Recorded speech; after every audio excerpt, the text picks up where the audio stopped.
Disclaimer, ये कहानी पूरी तरह से फिक्शनल है और सिर्फ एंटरटेनमेंट के मकसद से लिखी गई है। इस कहानी के सभी कैरेक्टर, नाम, जगह और घटनाएं लेखक की कल्पना है। अगर कहानी का कोई भी हिस्सा किसी जीवित या मृत व्यक्ति, किसी असली घटना या किसी संस्था से मिलता जुलता लगता है तो इसे महज एक कोइंसिडेंस समझा जाए। हमारा इरादा किसी भी जाति, धर्म, कम्युनिटी, संस्था या किसी भी व्यक्ति की भावनाओं को हर्ट करना या किसी का अपमान करना बिल्कुल नहीं है। कृपया इस कहानी को खुले दिमाग से सुनें और सिर्फ मनोरंजन के तौर पर लें। यह कहानी सिर्फ 18 साल से ऊपर दर्शकों के लिए है।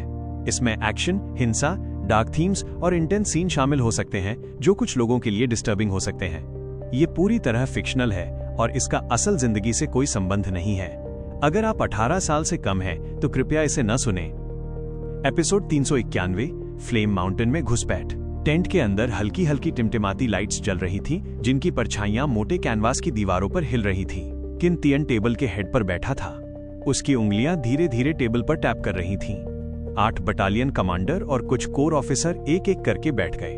उनके बूट्स की आवाज अभी अभी थमी ही थी कि किन तियन ने टेबल पर एक हाथ से बनाई हुई डिफेंस मैप फैला दी। मैप पर लाल रंग के अनगिनत डॉट्स भरे हुए थे। वो ऐसे लग रहे थे जैसे सूखी घास में फैली आग जो तीनों बैटल ग्रुप्स की फ्रंट लाइन के साथ साथ फैल रही हो। ये नजारा देखते ही किसी के भी होश उड़ सकते थे।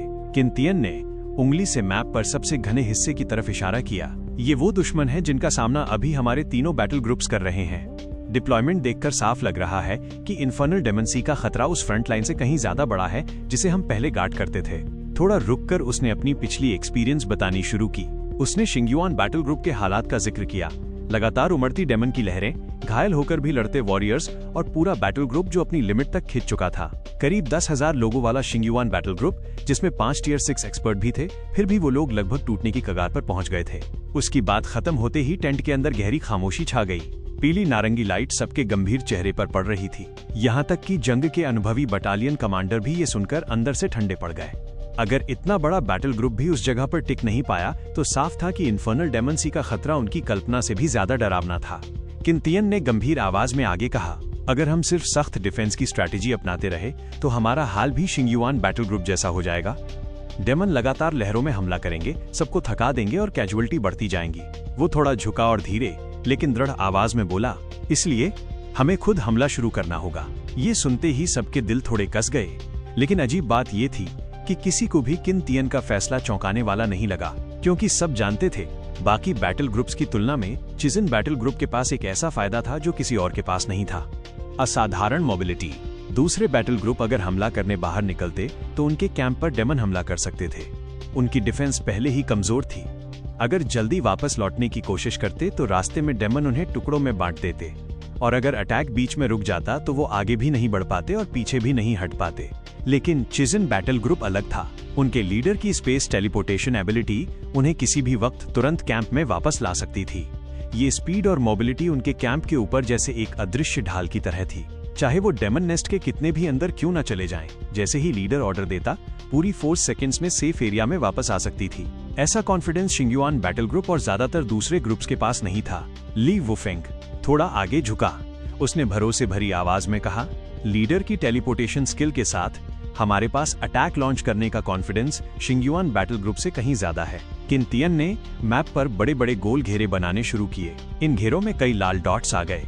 इसी वजह से मैंने जॉइंट डिफेंस प्लान में अटैक मिशन भी जोड़ दिए हैं। स्पेस टेलीपोर्टेशन हमारी सबसे बड़ी एडवांटेज है और हमें इसका पूरा इस्तेमाल करना होगा। ये हमारे अगले क्लीनअप टारगेट हैं। सब लोग ध्यान से देखने लगे। किन तियन ने कम से कम 20 लाल डॉट्स को घेर लिया था। अगर एक लाल डॉट में औसतन 1000 डेमन माने तो उन्हें अगली बार में कम से कम 20,000 डेमन खत्म करने होंगे। बिल्कुल साफ था, ये मिशन बेहद मुश्किल होने वाला था। लेकिन अगर ये पूरा हो गया तो सबकी मिलिट्री मेरिट जबरदस्त तरीके से बढ़ जाएगी। किन तियन ने चारों तरफ देखा। किसी के चेहरे पर डर नहीं था, बल्कि सबकी आंखों में कॉन्फिडेंस चमक रहा था। ये देखकर उसने संतोष से सिर हिलाया। लेकिन उसके मन में एक और बात चल रही थी। जब तक वो डेमन सोर्स मौजूद है तब तक डेमन कभी खत्म नहीं होंगे। चाहे कितनी भी डेमन केव्स क्यों न नष्ट कर दी जाएं, नई डेमन हमेशा पैदा होते रहेंगे। किन तियन ने मन ही मन सोचा, लगता है मुझे खुद वहां जाकर देखना पड़ेगा।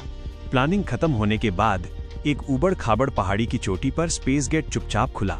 उसके किनारों पर चांदी जैसी रोशनी हल्के हल्के झिलमिला रही थी। किन तियन उसमें से बाहर निकला।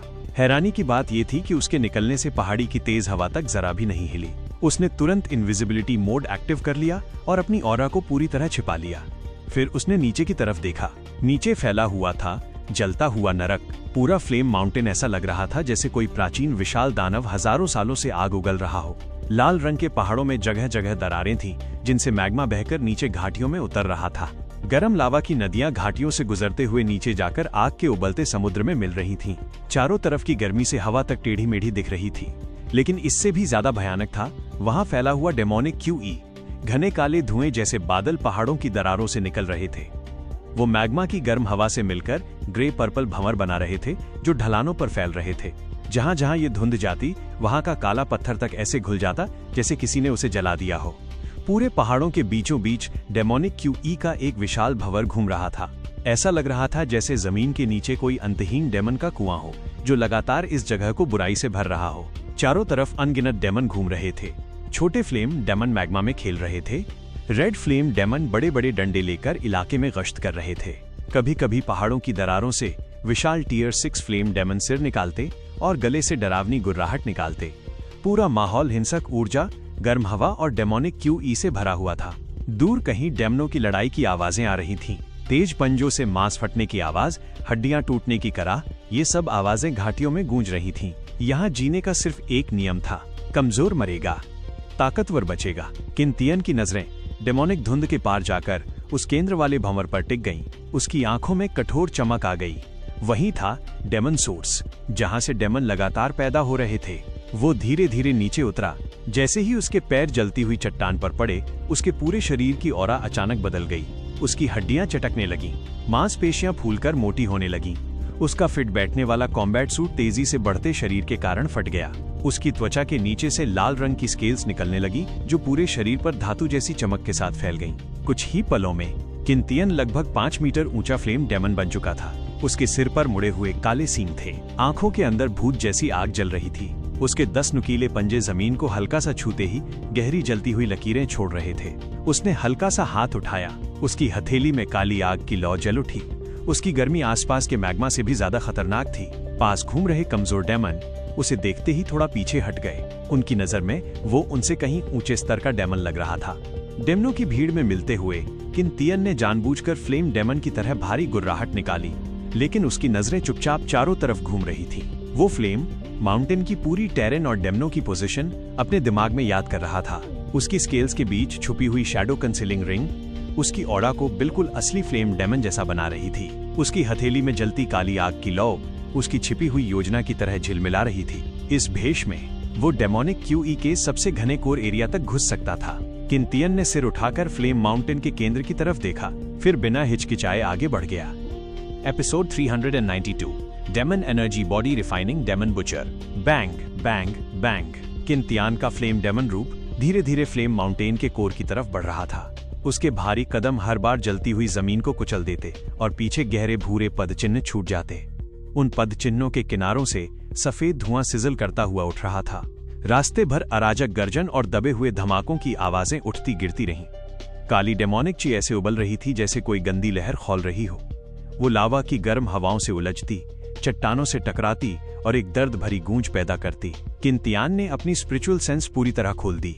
दर्जनों किलोमीटर के दायरे में मौजूद सारे डेमन उसकी समझ में उछलते हुए हीट सोर्स के क्लस्टर बन गए, जैसे कोई नक्शा उसके दिमाग में साफ साफ उभर आया हो। इतने सारे टियर 6 डेमन, किंतियन का दिल थोड़ा भारी हो गया।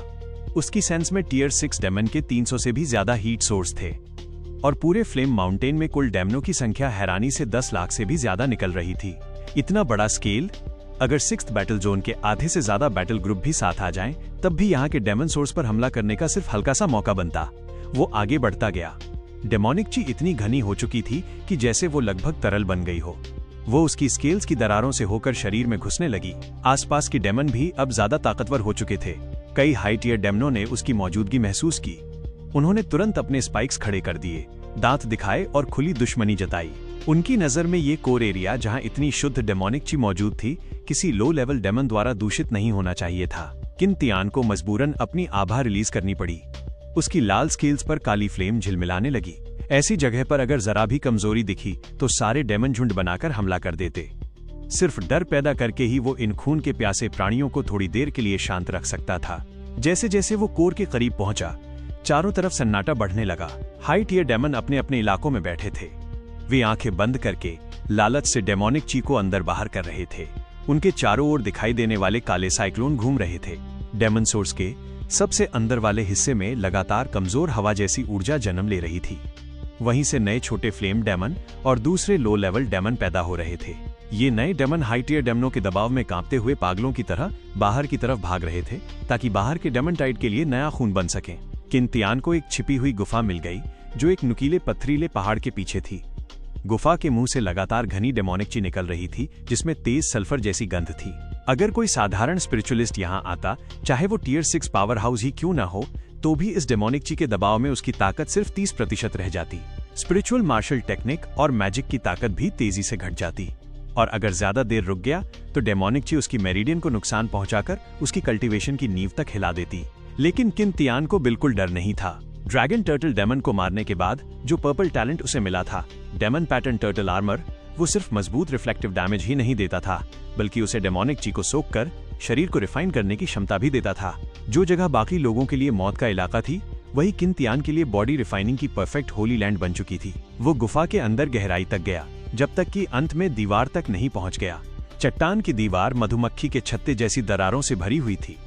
उन दरारों से शुद्ध डेमोनिक ची ऐसे निकल रही थी जैसे झरना फूट रहा हो। जमीन पर काली धाराएं बन गई थीं। किंतियान दीवार के सामने स्थिर खड़ा हो गया। उसकी स्पिरिचुअल पावर स्केल्स के बीच छिपे ब्रेसलेट में पहुंची। ब्लेज, अगर तुम अपनी पूरी ताकत से हमला करो तो क्या इस डेमन सोर्स को नष्ट कर सकते हो? उसके कंधे पर फ्लेम डेमन का फैंटम प्रकट हुआ। उसने पहले आसपास की घनी डेमोनिक ची को देखा, फिर किंतियान के फ्लेम डेमन शरीर को गौर से घूरने लगा। कुछ सेकंड तक वो उसे देखता रहा। उसकी आंखों में साफ साफ हैरानी थी। फिर उसने धीरे से सिर हिलाया। नहीं। वो थोड़ी देर रुका, फिर बोला, अगर तुम टियर 7 स्पिरिचुअलिस्ट होते और मेरी ताकत उधार लेते तो यहाँ को नष्ट करना आसान होता। लेकिन अफसोस, अभी तुम सिर्फ टियर 5 हो। मेरे अंदर काफी एनर्जी स्टोर है, लेकिन आखिर में मैं सिर्फ एक गन हूँ, एक टूल। मेरी असली ताकत तभी निकलती है जब यूजर उसे संभाल सके। मतलब साफ था, तुम्हारी ताकत अभी बहुत कम है। ठीक है। किंतियान थोड़ा निराश हुआ, लेकिन उसने पहले ही अंदाजा लगा लिया था। हेवन बर्निंग पर्गेटरी कैनन के भरोसे यहाँ सब खत्म करना संभव नहीं था। उसे कोई दूसरा तरीका ढूंढना पड़ेगा। बॉडी रिफाइनिंग शुरू करने का फैसला किंतियान ने तय किया कि जब वो यहाँ तक आ ही गया है तो इस शुद्ध डेमोनिक ची का पूरा फायदा उठाएगा। वो सबसे घनी दरार के सामने खड़ा हो गया। उसने सांस रोकी और पूरा ध्यान केंद्रित किया। अगले ही पल उसका शरीर ऐसे बदल गया जैसे कोई अथाह ब्लैक होल बन गया हो जो भयानक सक्शन छोड़ रहा था। चारों तरफ की डेमोनिक ची जैसे रास्ता मिलते ही पागलों की तरह उसके शरीर में घुसने लगी। किंतियान के शरीर पर सुनहरे पैटर्न तेजी से उभरने लगे। वे टर्टल शेल की परतों जैसे दिख रहे थे। डेमोनिक ची के अंदर जाते ही वे पैटर्न और गहरे और चमकदार होते गए। उसके शरीर के अंदर से लगातार क्रैकिंग की आवाजें आने लगी, जैसे हड्डियां और मांसपेशियां किसी लोहार की भट्ठी में ढाली जा रही हों। डेमोनिक ची को सोखने की उसकी स्पीड बेहद डरावनी थी। इतनी घनी डेमोनिक ची जो तरल जैसी लग रही थी, वो भी उसके अंदर जाते समय जरा सा भी असर नहीं दिखा पा रही थी। गुफा के बाहर मौजूद हाई टियर डेमन ये दृश्य देखकर चौंक गए। उनकी समझ में जितनी ज्यादा ताकत होती है, उतनी तेजी से डेमोनिक ची सोखी जा सकती है। लेकिन गुफा के अंदर मौजूद ये फ्लेम डेमन जिस रफ्तार से डेमोनिक ची खींच रहा था, वो डेमन सोर्स के सेंटर में बैठे ब्लैक फ्लेम लॉर्ड के बराबर लग रहा था। ये सोचकर आसपास के सारे डेमन डर गए। वे तुरंत कई दर्जन मीटर पीछे हट गए और गुफा के पास आने की हिम्मत नहीं की। हुल हुल, जैसे जैसे डेमोनिक ची पागलों की तरह उसके अंदर जा रही थी, किंतियान के शरीर पर बने सुनहरे टर्टल पैटर्न और ज्यादा चमकने लगे। ऐसा लग रहा था जैसे उसकी लाल स्केल्स पर पिघला हुआ सोना चढ़ा दिया गया हो। डेमन पैटर्न टर्टल आर्मर उस डेमोनिक ची को बदलकर जलती हुई एनर्जी में बदल रहा था, जो उसकी मेरिडियन में दौड़ रही थी। जहां जहां से वो गुजरती, वहां मसल फाइबर हल्के हल्के कांपते, जैसे हजारों छोटे हथौड़े बार बार उन्हें गढ़ रहे हों। क्रैक क्रैक, उसकी हड्डियों के अंदर से साफ टूटने जैसी आवाज आई। लेकिन ये नुकसान नहीं था, ये इस बात का संकेत था कि डेमोनिक ची की रिफाइनिंग से उसकी हड्डियों की घनत्व बढ़ रही थी। किंतियान साफ महसूस कर सकता था कि उसके शरीर का हर इंच मांसपेशियां और हड्डियां फैल रही हैं, फिर दब रही हैं और पहले से कहीं ज्यादा मजबूत बनती जा रही हैं। Episode 393, demon energy body refining, demon butcher भाग 2। गुफा के बाहर की डेमोनिक ची लगातार अंदर बहती रही। धीरे धीरे वो एक साफ दिखने वाला काला वॉटेक्स बन गई, जिसने किंतियान को पूरी तरह घेर लिया। ब्लेज पास ही हवा में मंडरा रहा था। उसकी सुनहरी आंखों में गहरी हैरानी चमक रही थी। अब उसे इस इंसान को समझना और भी मुश्किल लग रहा था। किंतियान साफ तौर पर सिर्फ टियर 5 की ताकत रखता था। उसके पहले के यूजर्स उससे कहीं ज्यादा ताकतवर थे। फिर भी किंतियान जो एबिलिटीज और स्ट्रेटेजी दिखा रहा था वो कल्पना से भी बाहर थी। स्ट्रॉन्ग किए हुए weapon, space teleportation, healing green light, हर वक्त बदलती टेक्निक। और सबसे ज्यादा चौंकाने वाली बात ये थी कि ये इंसान डेमोनिक ची को सीधे अपने शरीर में एब्जॉर्ब कर सकता था। ब्लेज धीरे से बुदबुदाया, सच में अजीब इंसान है। कुछ पल बाद वो वापस ब्रेसलेट के अंदर चला गया। कितना समय बीत गया ये साफ नहीं था। तभी अचानक रोर, किंतियान के गले से एक भारी गुर्राहट निकल गई। ये उसने जानबूझकर फ्लेम डेमन की नकल में नहीं की थी। ये बस उसके अंदर भरी हुई एनर्जी के अपने आप बाहर निकलने का नतीजा था। उस आवाज की शॉकवेव से पूरी गुफा हल्का कांप गई। उसकी त्वचा पर फैले हुए सुनहरे टर्टल पैटर्न आखिरकार फैलना बंद कर चुके थे। वे धीरे धीरे सिकुड़ते हुए वापस अंदर समा गए और अंत में उसकी स्केल्स के नीचे छिप गए। किंतियान ने धीरे से आंखें खोली। कुछ पल के लिए उसकी आंखों में काली एनर्जी घूमती दिखाई दी, लेकिन जल्दी ही वो भी शांत हो गई। बुरा नहीं है, मेरी फिजिक फिर से और मजबूत हो गई है। किंतियान ने संतोष से सिर हिलाया। डेमन एनर्जी बॉडी रिफाइनिंग का पहला सेशन ही सबसे ज्यादा असरदार था। उसकी पहले से ही मजबूत फिजिक अब और भी ज्यादा ताकतवर हो चुकी थी। इसके अलावा जैसे जैसे उसके शरीर पर गोल्डन टर्टल पैटर्न की संख्या बढ़ेगी, रिफ्लेक्टिव डैमेज का इफेक्ट भी बढ़ेगा। अभी जो टेम्परिंग हुई थी उसके बाद सिस्टम पैनल पर रिफ्लेक्टिव डैमेज का वैल्यू 35% से बढ़कर 40% हो गया था और टेम्परेरी डिफेंस बूस्ट 60% से बढ़कर 70% तक पहुंच गया था। इफेक्ट सच में काफी जबरदस्त था। पहला बॉडी रिफाइनिंग राउंड फिलहाल खत्म हो चुका था। किंतियान ने धीरे धीरे अपनी आभा वापस खींच ली। उसके आसपास घूम रहा काला डेमोनिक वॉर्टेक्स ऐसे बिखर गया जैसे ज्वार उतर गया हो। उसके शरीर पर मुश्किल से दिखने वाले सुनहरे पैटर्न भी स्केल्स के नीचे छिप गए। अब सिर्फ उसकी लाल स्केल्स आग की रोशनी में ठंडी चमक दे रही थी। उसने आगे डेमोनिक ची एब्जॉर्ब करना जारी नहीं रखा। बॉडी रिफाइनिंग एक धीरे धीरे होने वाली प्रक्रिया थी, जैसे स्टील को बार बार गर्म करके हथौड़े से गढ़ा जाता है। अगर वो ज्यादा जल्दी करने की कोशिश करता तो उल्टा नुकसान हो सकता था। वैसे भी डेमन सोर्स यही मौजूद था, वो कभी भी वापस आ सकता था। फिलहाल ज्यादा जरूरी था फ्लेम माउंटेन की पूरी स्थिति को समझना और कोई तरीका ढूंढना जिससे डेमन सोर्स को पूरी तरह नष्ट किया जा सके। किंतियान गुफा से बाहर निकल आया। उसके लाल पैर चुपचाप जलती हुई पथरीली जमीन पर पड़ रहे थे। वो घुमावदार पहाड़ी रास्तों पर आगे बढ़ता गया। रास्ते में जगह जगह टियर 6 डेमन दिखाई दे रहे थे। कुछ लावा के तालाबों के पास बैठे काली डेमोनिक ची को लालच से निगल रहे थे। उनके आसपास की गर्मी इतनी तेज थी कि हवा तक जलती हुई लग रही थी। कुछ खड़ी चट्टानों की छाया में कुंडली मारकर बैठे थे और उनकी स्केल से खतरनाक आभा निकल रही थी। जैसे ही किंतियान उनके पास से गुजरा, वे सारे हाई टियर डेमन एक साथ आंखें खोलकर उसे देखने लगे। उनकी लाल या नीली चमकती आंखें सीधे उसी पर टिक गईं। उनकी नजरें तलवार की धार जैसी तेज थीं। कुछ छिपी हुई आभाएं जहरीले सांपों की तरह उसके आसपास लिपट गईं। ये साफ चेतावनी थी, ये उनका इलाका था, यहाँ घुसपैठ बर्दाश्त नहीं होगी। किंतियान ने बस एक नजर उन पर डाली, फिर उसकी नजर डेमन सोर्स के बिल्कुल केंद्र में घूमती हुई काली धुंध पर पड़ी। वहां डेमोनिक ची इतनी घनी थी कि लगभग ठोस लग रही थी। उससे बेहद भारी दबाव महसूस हो रहा था। किंतियान वहां ज्यादा देर नहीं रुका। उसने अपनी आभा भी रिलीज नहीं की, बस चुपचाप दिशा बदली और धीरे धीरे इस कोर एरिया से बाहर निकल गया जहां हाई टियर डेमन सबसे ज्यादा थे। आगे का रास्ता, अगर फ्लेम माउंटेन का अंदरूनी हिस्सा हाई टियर डेमनों की ट्रेनिंग ग्राउंड था, तो बाहरी इलाका पूरी तरह खून से भरा बैटलफील्ड था। लो लेवल डेमन लावा और टूटे हुए पत्थरों के बीच एक दूसरे को नोच रहे थे। पंजों से मांस फटने की आवाजें और हड्डियां टूटने की धमक लगातार गूंज रही थीं। सिर्फ थोड़ा ज्यादा डेमोनिक ची पाने के लिए 2 टियर 3 फ्लेम डेमन एक दूसरे को दांतों से काट रहे थे। उनका उबलता खून जमीन पर गिरते ही सफेद धुंध बनकर उड़ रहा था। थोड़ी दूर एक टियर 4 फायर सैलामेंडर अपनी पूंछ से छोटे फ्लेम डेमनों के झुंड को मारकर खतरनाक इलाके में भगा रहा था ताकि अपना इलाका बचा सके। यहाँ हर डेमन सर्वाइवल के लिए लड़ रहा था। ज्यादा डेमोनिक ची पाने के लिए लड़ाई, ज्यादा फॉलोअर्स जुटाने के लिए दांत दिखाना। यह पूरा पहाड़ी इलाका जो आग और डेमोनिक ची से ढका था, एक ही नियम मानता था, सर्वाइवल ऑफ द फिटेस्ट। जो जीतेगा वही किंग बनेगा। इसी भीड़ में फ्लेम डेमन का रूप लिए किंतियान भी घूम रहा था। आग की रोशनी में उसकी लाल स्केल्स बिल्कुल आम लग रही थीं। वो हाई टियर डेमनों की चाल की नकल करते हुए धीरे धीरे आगे बढ़ रहा था। साथ ही उसकी स्पिरिचुअल सेंस पूरी तरह फैली हुई थी। रास्ते का हर इलाका, हर डेमन की लोकेशन और चट्टानों की दरारों में छिपे डेमोनिक ची नोड्स उसके दिमाग में नक्शे की तरह दर्ज होते जा रहे थे। अचानक उसकी फ्लेम डेमन वाली आंखों में खतरनाक लाल चमक उभरी। कमाल का हंटिंग ग्राउंड है। फ्लेम माउंटेन का बाहरी घेरा डेमनों से भरा हुआ था। यहाँ एक दूसरे को मारना आम बात थी। अगर हजारों डेमन भी मर जाएं, तो उसे बस इलाके की लड़ाई माना जाएगा। किसी को शक भी नहीं होगा। और यहाँ डेमनो की संख्या डिफेंस लाइन के बाहर से भी कहीं ज्यादा थी। इससे उसकी किलिंग एफिशिएंसी कई गुना बढ़ सकती थी। किन तियान के होठों पर ठंडी मुस्कान उभरी। अगर ऐसा है तो फिर आज खुलकर मारते हैं। उसने धीरे से सिर घुमाया। उसकी स्पिरिचुअल सेंस रडार की तरह आसपास फैल गई। तुरंत ही उसने नॉर्थवेस्ट दिशा में डेमनो का एक बड़ा झुंड लॉक कर लिया। वहां लावा से घिरी एक काली पत्थर की टेरेस थी। बीच में लगभग 1 गज चौड़ी दरार थी, जिससे शुद्ध डेमोनिक ची फव्वारे की तरह बाहर निकल रही थी। हवा में काली धुंध बन रही थी। सैकड़ों डेमन उस दरार के आसपास खड़े लालच से डेमोनिक ची निकल रहे थे। टेरेस के बिल्कुल बीच में लगभग 4 मीटर ऊंचा टियर 5 फ्लेम डेमन बैठा था। वो आंखें बंद करके क्रॉस लेग्ड बैठा था। उसकी स्केल्स गहरे सुनहरे रंग की हो चुकी थीं। डेमोनिक ची की लहरें उन पर पड़ते ही हल्का कंपन पैदा कर रही थीं। कभी कभी स्केल्स के बीच से छोटे स्पार्क भी निकल रहे थे। उसकी आभा ज्वालामुखी के विस्फोट जैसी उग्र हो जाती, फिर अचानक गहरे तालाब जैसी शांत। लग रहा था कि वो टियर 6 की सीमा तोड़ने की कोशिश कर रहा था।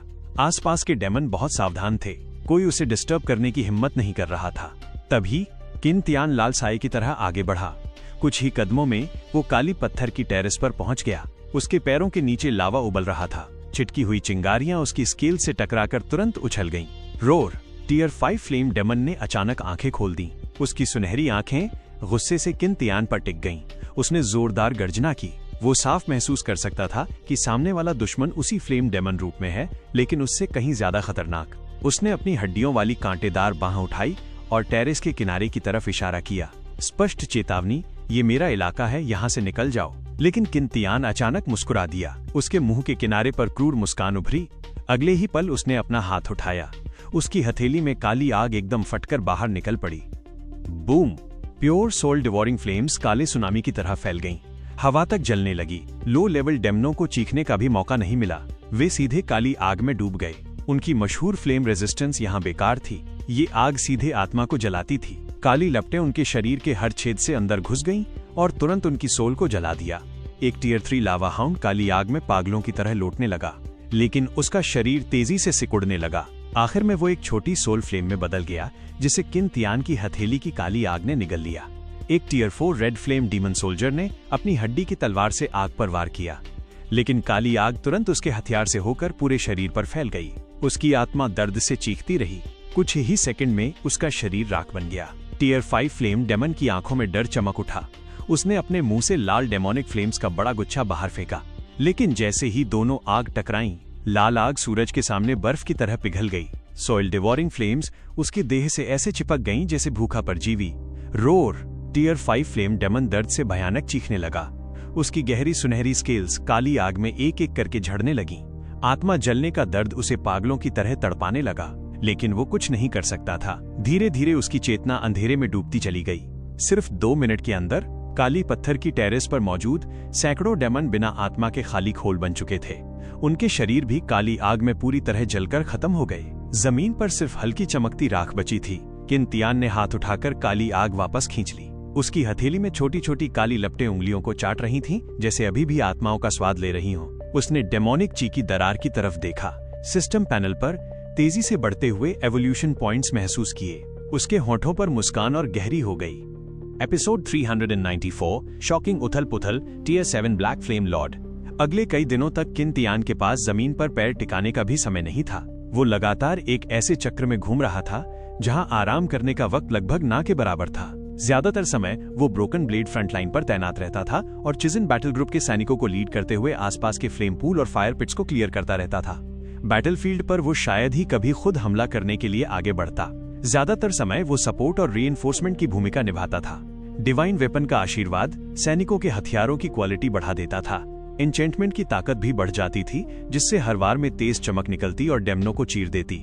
लाइफ पल्स की हरी रोशनी एक अदृश्य प्रोटेक्टिव बैरियर में बदल जाती। ये घावों को हील कर सकती थी, लड़ाई की थकान दूर कर सकती थी और सैनिकों की कॉम्बैट पावर बढ़ा देती थी। सिर्फ तब जब टियर 6 डेमन फ्रंटलाइन तोड़ देते, तब किन तियान खुद एक्शन लेता। वो शैडो स्ट्राइक या थंडर स्किल का इस्तेमाल करके दुश्मनों को तुरंत खत्म कर देता। धीरे धीरे वो एक मास्टर स्ट्रेटेजिस्ट की तरह भी काम करने लगा। तीनों बड़ी फ्रंट लाइनों पर सेना की मूवमेंट पूरी तरह उसके कंट्रोल में थी।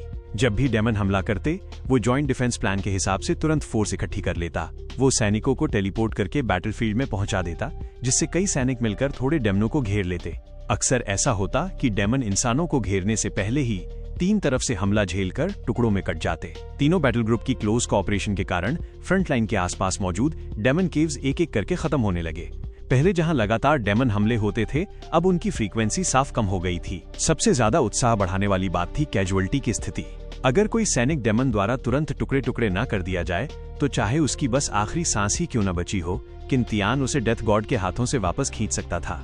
इसी वजह से बैटल ग्रुप में मौतें काफी कम हो गई थीं। सैनिकों का मनोबल भी पहले से कहीं ज्यादा ऊंचा हो गया था। बैटल ग्रुप के काम खत्म करने के बाद किंतियान हर दिन कुछ घंटे फ्लेम माउंटेन में घुसने के लिए निकालता। पहले वो एक ऐसी गुफा में शांत बैठता जहां डेमोनिक ची बहुत घनी होती। वो डेमन पैटर्न टर्टल आर्मर को काली डेमोनिक ची को बॉडी टेम्परिंग गोल्डन पैटर्न में बदलने देता। उस समय उसकी हड्डियों से निकलने वाली आवाज बिल्कुल वैसी लगती जैसे स्टील को आग में तपाकर ठंडा किया जा रहा हो। उसके बाद वो एक भटकते हुए डेमन बुचर में बदल जाता। आग की रोशनी और डेमोनिक धुंध से भरी घाटियों में वो शिकार करने निकल पड़ता। शुरुआत में हर दिन हजारों डेमन उसके हाथों मारे जाते थे, लेकिन एक दिन उसे अचानक डेमन सोर्स के केंद्र से आती एक ठंडी नजर का एहसास हुआ। उस नजर में ऐसा दबाव था जो आम टियर 6 डेमनों से कहीं ज्यादा खतरनाक था। किंतियान ने तुरंत अपनी स्ट्रैटेजी बदलने का फैसला किया। अब वो फ्लेम माउंटेन से निकलने वाली डेमन आर्मी को बीच रास्ते में रोकता या फिर पहाड़ के बाहरी इलाके में बने छोटे डेमन केव्स को घेर कर खत्म करता। इस तरह वो खतरे से बचते हुए लगातार एवोल्यूशन पॉइंट्स इकट्ठा करता रहा। आधे महीने से ज्यादा समय इसी रूटीन में बीत गया। आखिरकार सिस्टम पैनल पर मौजूद एवोल्यूशन पॉइंट्स 25 मिलियन के आंकड़े को पार कर गए। सिस्टम की लाइट स्क्रीन पर चमकते नंबर दिल की धड़कन बढ़ा रहे थे। पिछले पैटर्न को देखकर लगता था कि इतने एवोल्यूशन पॉइंट्स शायद डीप ऑरेंज क्वालिटी वाले night daemon king blood line को और आगे बढ़ाने के लिए काफी हो सकते हैं। लेकिन फिर भी किंतियान को थोड़ी अनिश्चितता महसूस हो रही थी। पूरे एम्पायर में सैकड़ों लोग गोल्डन ब्लड लाइन के मालिक थे, लेकिन इतिहास में होली ब्लड लेवल तक पहुंचने वाले सिर्फ 9 ही थे और हजारों साल से ये संख्या कभी नहीं बदली थी। ऑरेंज क्वालिटी से ऊपर उठने की शर्तें जरूर बेहद कठिन होंगी। शायद इसके लिए चौंका देने वाली संख्या में एवोल्यूशन पॉइंट्स चाहिए होंगे। किंतियान ने मन ही मन सोचा, बेहतर होगा थोड़ा और जमा कर लूं। फिर भी वो शांत था। उसे अपनी मौजूदा प्रोग्रेस से संतोष था। दिन में वो फ्रंट लाइन पर स्ट्रैटेजी बनाता और देखता कि डिवाइन वेपन और लाइफ पल्स के आशीर्वाद से सैनिक लगातार आगे बढ़ रहे हैं। डेमन केव्स एक एक करके खत्म हो रहे थे। रात में वो फ्लेम माउंटेन में घुसता, डेमोनिक ची से अपने शरीर को टेम्पर करता और सॉइल डिवॉरर की मदद से एवोल्यूशन पॉइंट्स इकट्ठा करता। इस ड्यूल स्ट्रैटेजी से बैटल ग्रुप की ताकत भी बढ़ रही थी और उसकी अपनी ताकत भी। इससे वो काफी संतुष्ट था। डेमन सप्रेशन एबिस के डेमन असल में कभी खत्म नहीं होते। अगर समय मिले तो एवोल्यूशन पॉइंट्स को कई गुना बढ़ाना मुश्किल नहीं था।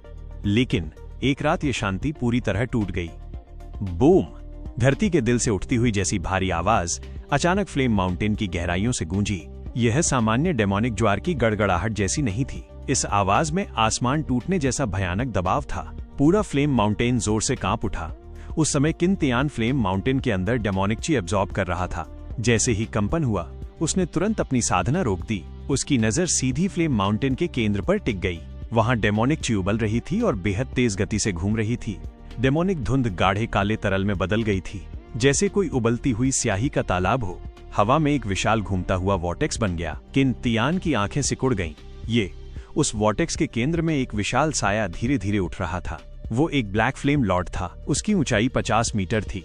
उसके पंख चमगादड़ के पंखों की तरह फैले हुए थे, जैसे आधा आसमान ढक लिया हो। हर पंख की हड्डी पर लावा जैसी गहरी लाल धारियां बह रही थीं। उसका शरीर ऑब्सीडियन जैसी काली स्केल से ढका था। उन स्केल से स्याही जैसी काली आग फूट रही थी। वो आग उसके पैरों के नीचे की ज्वालामुखी चट्टानों को भी चुपचाप घोल रही थी, जैसे वो रोशनी तक को निगल सकती हो। लेकिन सबसे डरावनी बात ये थी, वो पूरे डेमन सोर्स की एनर्जी को सक्रिय रूप से एब्जॉर्ब कर रहा था। डेमन सोर्स की दरारों से अभी अभी पैदा हुए छोटे फ्लेम डेमन पंख फैलाने से पहले ही एक अदृश्य ताकत से खींच लिए जा रहे थे। वे हवा में चीखते हुए सूखने लगते। उनके शरीर तेजी से टूटकर लाल एनर्जी में बदल जाते और वो एनर्जी नदियों की तरह बहकर ब्लैक फ्लेम लॉर्ड के शरीर में समा जाती। डेमन सोर्स के केंद्र की विशाल दरार इस समय खाली तालाब जैसी लग रही थी। डेमोनिक ची का बहाव अचानक तेज हो गया था। काली धुंध पूरी तरह खिंचकर लॉर्ड के पंखों के बीच मौजूद एनर्जी कोर में जा रही थी। रोर! ब्लैक फ्लेम लॉर्ड ने आसमान फाड़ देने वाली गर्जना की। उसकी आवाज की तरंगों से ज्वालामुखी चट्टानों में जाले जैसी दरारें पड़ गईं। लावा सांपों की तरह बाहर फूटने लगा। उसके आसपास की काली आग तेजी से फैल गई। आधा फ्लेम माउंटेन काली लपटों में ढक गया। पहले जो टियर 6 पीक आभा थी, वो रॉकेट की तरह ऊपर चढ़ने लगी।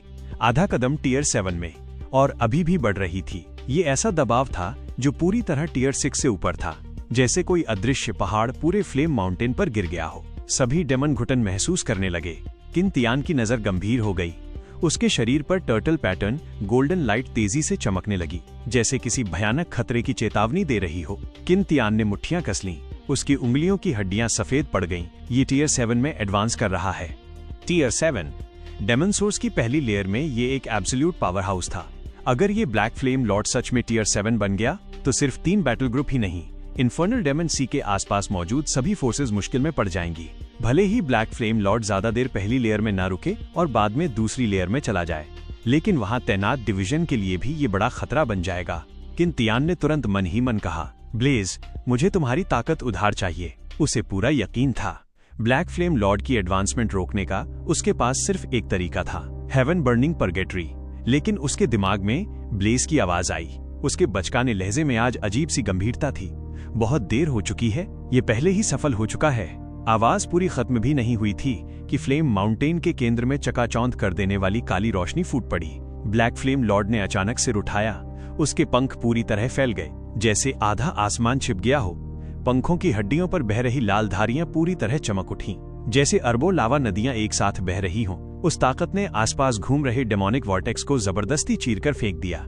रोर, उसकी गर्जना बादलों को चीरती हुई गूंजी। उसकी छाती जोर से उठी और गिरी। डेमन सोर्स के केंद्र से निकली आखिरी शुद्ध डेमोनिक ची भी उसके शरीर में समा गई। जो नए लो लेवल डेमन बन रहे थे वे चीखने से पहले ही धूल बन गए। उसके शरीर की ऑब्सीडियन स्केल्स गिरने लगीं, फिर नई स्केल आर्मर बनकर फिर से जम गईं। अब उनमें गहरा सुनहरा चमक था। हर स्केल ठोस अंधेरे से बनी लग रही थी। उसके बैट विंग्स के सिरों पर हड्डी के कांटे उगाए। वे ऐसी ठंडी रोशनी फैला रहे थे जो स्पेस तक को काट सकती थी। हर बार पंख फड़फड़ाने पर काली एनर्जी का तूफान उठता। पास के पहाड़ आधे कटकर गिर जाते। लेकिन सबसे डरावनी चीज थी उसकी आभा। पहले जो उग्र एनर्जी थी अब पूरी तरह शांत हो गई थी, लेकिन उससे भी ज्यादा खतरनाक, जैसे कोई अंतहीन ब्लैक होल बन गया हो। उसके आसपास की रोशनी, आवाज और यहाँ तक कि स्पेस भी अंदर खिंच रहा था। टियर 7 ये ब्लैक फ्लेम लॉर्ड अब सच में ब्रेक थ्रू कर चुका था। एपिसोड 395 मैग्मा सी और सॉलिटरी स्टोन। जिस पल ब्लैक फ्लेम लॉर्ड ने ब्रेक थ्रू किया उसी पल एक डरावना प्रेशर सुनामी की तरह पूरे फ्लेम माउंटेन में फैल गया, हर दिशा में फैलता हुआ। जो डेमन अभी कुछ सेकंड पहले तक लड़ रहे थे और तड़प रहे थे वे अचानक पूरी तरह चुप हो गए। टियर 3 और टियर 4 डेमन ऐसे जलती हुई चट्टानों पर गिर पड़े जैसे उनकी रीढ़ ही निकाल ली गई हो। उनके शरीर बेकाबू होकर कांप रहे थे और उनमें इतना भी हौसला नहीं था कि सिर उठाकर ऊपर देख सकें। यहाँ तक कि आमतौर पर घमंडी टियर 6 डेमन भी अब जमीन पर पूरी तरह लेट गए थे। उनके सिर मजबूती से जमीन से चिपके हुए थे। डर के मारे उनकी स्केल्स बार बार खुल और बंद हो रही थीं, जिससे हल्की टकराने की आवाजें निकल रही थीं। टियर 7 लॉर्ड के प्रेशर के सामने उनकी सारी ताकत मजाक जैसी लग रही थी और उनमें जरा सा भी विरोध करने की हिम्मत नहीं थी। किन तियन गुफा के अंदर खड़ा था। वो उस भारी प्रेशर को महसूस कर रहा था। ऐसा लग रहा था जैसे किसी अदृश्य विशाल हाथ ने उसके दिल को कसकर पकड़ लिया हो। यहाँ तक कि सांस लेना भी मुश्किल हो गया था। इतनी नजदीक से उसने सच में महसूस किया कि टियर 7 और टियर 6 के बीच का फर्क सिर्फ एनर्जी का नहीं था, बल्कि लाइफ लेवल का पूरा जंप था। इंसानी स्पिरिचुअलिस्ट को टियर 6 से टियर 7 तक पहुंचने के लिए 3 भयानक ट्रायल से गुजरना पड़ता है। Celestial thunder trial, body burning trial और heart demon trial. Spirit plants और स्पिरिट बीस्ट्स को भी अपने अपने ट्रायल झेलने पड़ते हैं। डेमन्स का सिस्टम इंसानों से अलग जरूर है, लेकिन असल में नियम लगभग वही हैं। शायद उन्हें भी ऐसे ही खतरनाक ट्रायल से गुजरना पड़ता होगा और जब वे उन्हें पार कर लेते हैं तभी असली लाइफ ट्रांसफॉर्मेशन पूरा होता है। उसी समय फ्लेम माउंटेन के सेंटर में खड़ा ब्लैक फ्लेम लॉर्ड अचानक जोर से दहाड़ा और उसके शरीर में अजीब सा बदलाव शुरू हो गया। उसका विशाल शरीर जो दर्जनों मीटर ऊंचा था, ऐसा लग रहा था जैसे आग की लपटें दबकर सिमट रही हों। डार्क गोल्डन लाइट के अंदर उसका शरीर तेजी से छोटा होने लगा। उसकी हड्डियां चटकने लगी, स्केल्स एक दूसरे पर परतों में जमने लगीं। आखिरकार उसका शरीर लगभग 3 मीटर की ऊंचाई पर स्थिर हो गया। लेकिन यह छोटा दिखने वाला शरीर पहले से भी ज्यादा डरावना था। उसके पूरे शरीर पर घनी डार्क गोल्डन स्केल्स थीं। हर स्केल के अंदर काली भूतिया लपटें बह रही थीं। पहले की तरह बेकाबू नहीं, बल्कि स्याही की तरह गहरी और सघन। ऐसा लग रहा था जैसे वे हर रोशनी को निगल सकती हों। उसके ब्लैक विंग्स अब ज्यादातर सिकुड़ चुके थे। किनारों पर हल्की स्पेस रिपल्स चमक रही थीं। जब भी वो हल्का सा फड़फड़ाते तो छोटे छोटे काले स्पार्क नीचे गिरते और जैसे ही वे जमीन को छूते वहां गहरे गड्ढे बन जाते। लेकिन सबसे डरावनी चीज थी उसकी आंखें। पहले जो डार्क गोल्डन फ्लेम्स जल रही थीं, वे पूरी तरह गायब हो चुकी थीं। उनकी जगह अब दो गहरे डरावने एबिस जैसी रोशनियां थीं। वे बिल्कुल कॉस्मिक ब्लैक होल जैसी गहरी लग रही थीं। ऐसा लगता था कि अगर कोई उनमें ज्यादा देर देख ले तो उसकी आत्मा तक खिंच जाए। अब का ब्लैक फ्लेम लॉर्ड पहले वाले विशाल जानवर जैसा नहीं रहा था। उसकी जगह अब उसमें एक असली डेमन किंग जैसा डरावना और शाही ऑरा था। वो हवा में तैर रहा था। उसके चारों तरफ काली लपटें शांत तरीके से जल रही थीं, लेकिन उनका प्रेशर पहले की सैकड़ों किलोमीटर तक फैली आग से भी ज्यादा भयानक था। वो प्रेशर ऐसा था जो किसी भी पल दुनिया खत्म करने वाली ताकत में बदल सकता था। उसने नीचे झुके हुए डेमन्स की तरफ देखा। उसकी चमकती आंखों में जरा सा भी इमोशन नहीं था, जैसे वो किसी धूल के कणों को देख रहा हो। फिर उसने अपने ब्लैक विंग समेटे और फ्लेम माउंटेन के सेंटर में वापस लौट गया। वहीं डेमन सोर्स से फिर से भारी मात्रा में डेमोनिक QE निकलने लगी। ब्लैक फ्लेम लॉर्ड उसे तेजी से एब्जॉर्ब करने लगा ताकि वो अपने नए शरीर के साथ पूरी तरह एडजस्ट हो सके। किन तियन उस गायब होती काली परछाई को देख रहा था। उसकी पीठ ठंडे पसीने से पूरी तरह भीग चुकी थी। टियर 7। किन तियन की भौहें कसकर सिकुड़ गईं। अगर यह ब्लैक फ्लेम लॉर्ड अपने ब्रेक थ्रू के बाद पूरी तरह स्थिर हो गया तो चाहे वो डेमन आर्मी लेकर इन्फर्नल डेमन सी पर हमला करे या डेमन एबिस की दूसरी लेयर में घुस जाए, मिलिट्री डिपार्टमेंट को भारी नुकसान उठाना पड़ेगा। कोई नहीं जानता कितने वॉरियर्स उन काली लपटों में जलकर खत्म हो जाएंगे। अपने इंसानी एक्सपर्ट्स को खबर दे दो। ब्लेज की आवाज उसके दिमाग में गूंजी। उसकी आवाज काफी कैजुअल थी। बस एक टियर 7 डेमन है। तुम्हारे लोगों के लिए ये कोई बड़ी बात नहीं है। किन तियन की आंखें हल्की सी चमकी। सच में पूरे एम्पायर में ऐसे कई एक्सपर्ट्स थे जो टियर 7 डेमन को मार सकते थे, लेकिन डेमन एबिस में अभी हालात अलग थे। टियर 7 से ऊपर के ज्यादातर एक्सपर्ट्स पहले ही दूसरी और तीसरी लेयर में भेजे जा चुके थे, जहां और भी भयानक डेमनटाइड्स को दबाना जरूरी था। पहली लेयर में उन्हें वापस बुलाना लगभग नामुमकिन था। तो क्या उसे खुद पर भरोसा करना होगा? टियर 7 ब्लैक फ्लेम लॉर्ड का सामना करना मतलब पत्थर पर अंडा फेंकना। अब क्या करे? किन तियन गहरी सोच में डूब गया। उसके दिमाग में उसके सारे ट्रम्प कार्ड्स और जानकारियां तेजी से घूमने लगी। अचानक एक छोटी सी डिटेल उसके दिमाग में चमकी, जिसे वो पहले नजरअंदाज कर चुका था। उसकी आंखें हल्की सी चौड़ी हो गईं, जैसे उसे उम्मीद की एक पतली डोर मिल गई हो। ब्लेज, तुम्हें याद है वो जगह जहां तुम और यान सॉन्ग ने वो फायर एलिमेंट ट्रेजर पाया था? याद है? ब्लेज एक पल के लिए रुका, फिर तुरंत समझ गया। तुम वही सोच रहे हो? उसकी आवाज थोड़ी भारी हो गई। अच्छी तरह सोच लो। अगर जरा भी गलती हुई तो तुम्हारी हड्डियां भी नहीं बचेंगी और मैं भी फिर कई सौ साल तक इस भूतिया जगह में फंसा रहूंगा। Don't worry. किन तियन की आवाज में जबरदस्त कॉन्फिडेंस था। बाकी चीजों में मैं खुद को एक्सपर्ट नहीं कहूंगा, लेकिन भागने के मामले में मैं जरूर प्रो हूं। ठीक है। ब्लेज कुछ पल चुप रहा, फिर आखिरकार मान गया। वैसे भी वो खुद देखना चाहता था कि टियर 7 मैग्मा डेमन किंग जिस ट्रेजर की रखवाली कर रहा है वो आखिर है क्या। चलो जल्दी करो। किन तियन ने और देर नहीं की। वो तेजी से फ्लेम माउंटेन से बाहर निकल गया। ब्लेज के गाइडेंस में वो सीधे उत्तर की तरफ भागने लगा। स्पेस गेट बार बार खुलते और बंद होते रहे। हर बार में वो सैकड़ों किलोमीटर की दूरी पार कर रहा था। जब वो आखिर रुका तो उसके सामने का दृश्य देखकर उसका दिल जोर से धड़क उठा। अभी कुछ देर पहले ही वो फ्लेम माउंटेन की आग वाली नर्क जैसी जगह से निकला था और अब वो एक विशाल मैग्मा सी के सामने खड़ा था। जहां तक नजर जाती थी, लाल पहाड़ी मैदानों के बीच असंख्य विशाल मैग्मा पूल फैले हुए थे। वे ऐसे दिख रहे थे जैसे टूटे हुए आईनों के टुकड़े जमीन पर बिखरे हों। उनके बीच जलती हुई लावा की धाराएं बह रही थीं, जो उन्हें एक दूसरे से जोड़ रही थीं। ये सब दूर तक फैला हुआ था, मानो इसका कोई अंत ही नहीं। गाढ़ा मैग्मा उन पूल्स के अंदर उबल रहा था। उसमें गोल्डन और लाल रोशनी चमक रही थी। हर बार जब उसमें बुलबुले फूटते तो आसमान में चिंगारियों की बारिश हो जाती। चारों तरफ उठती गर्म हवा को ही तोड़ मरोड़ रही थी। यहाँ तक कि नजर भी हल्की हल्की कांप रही थी। ऐसा लग रहा था जैसे ये जगह किसी की आत्मा तक को जलाकर राख कर सकती हो। एपिसोड 396 मैग्मा सी डूशी फ्रैगमेंट 2। इस लावा के समंदर के बिल्कुल सेंटर में एक विशाल लावा लेक था जो लगभग 100 मील तक फैला हुआ था। उसकी सतह पिघले हुए सोने जैसी दिख रही थी। भारी भारी लहरें काले पत्थर की दीवारों से टकरा रही थीं और हर टक्कर के साथ दर्जनों फीट ऊंचाई तक लावा उछल रहा था, जैसे आग की बारिश हो रही हो। कभी कभी लेक के नीचे विशाल परछाइयां तैरती दिखाई देती, फिर अचानक भयानक डेमन लावा से बाहर निकल आते। कुछ के जबड़े मगरमच्छ जैसे थे, कुछ की पीठ पर घूमते हुए हड्डियों के कांटे थे और कुछ विशाल जलते हुए कीड़ों जैसे थे जो लपटों में घिरे हुए थे। उनके हिलने से लेक की सतह पर विशाल लहरें उठ जाती। ये सब टियर 5 और टियर 6 के हाई टियर डेमन थे, लेकिन यहाँ वे भी बेहद छोटे और महत्वहीन लग रहे थे। और उस लावा लेक के सबसे गहरे हिस्से में एक ऐसी मौजूदगी थी जो ब्लैक फ्लेम लॉर्ड से कम नहीं, बल्कि शायद उससे भी ज्यादा दबदबे वाली थी। वो किसी प्राचीन विशाल दैत्य की तरह सो रहा था, लेकिन उसकी मौजूदगी ही पूरे लावा समंदर को चुपचाप उसके आगे झुकने पर मजबूर कर रही थी। टियर 7 मैग्मा डेमन किंग का ऑरा किंतियन ने सांस रोक ली। उसकी स्पिरिचुअल सेंस धीरे धीरे फैलने लगी। क्या वो फायर एलिमेंट ट्रेजर इसी लेक के नीचे है? हाँ, ब्लेज की आवाज में हल्की सी एक्साइटमेंट थी। बिल्कुल नीचे। किंतियन ने उबलते हुए लावा लेक को देखा। उसकी आंखों में तेज चमक उभरी। उसने गहरी सांस ली। अचानक उसके शरीर पर मौजूद स्केल्स तेजी से उभर आईं। उनका लाल रंग जल्दी जल्दी बदलकर स्याही जैसे काले रंग में बदल गया। स्केल्स के बीच की दरारों में मौजूद काली लपटें पहले से ज्यादा घनी हो गईं। उसकी आंखों के अंदर की भूतिया आग भी डार्क गोल्ड रंग में बदल गई। सिर्फ एक पल में वो लगभग ब्लैक फ्लेम लॉर्ड जैसा दिखने लगा।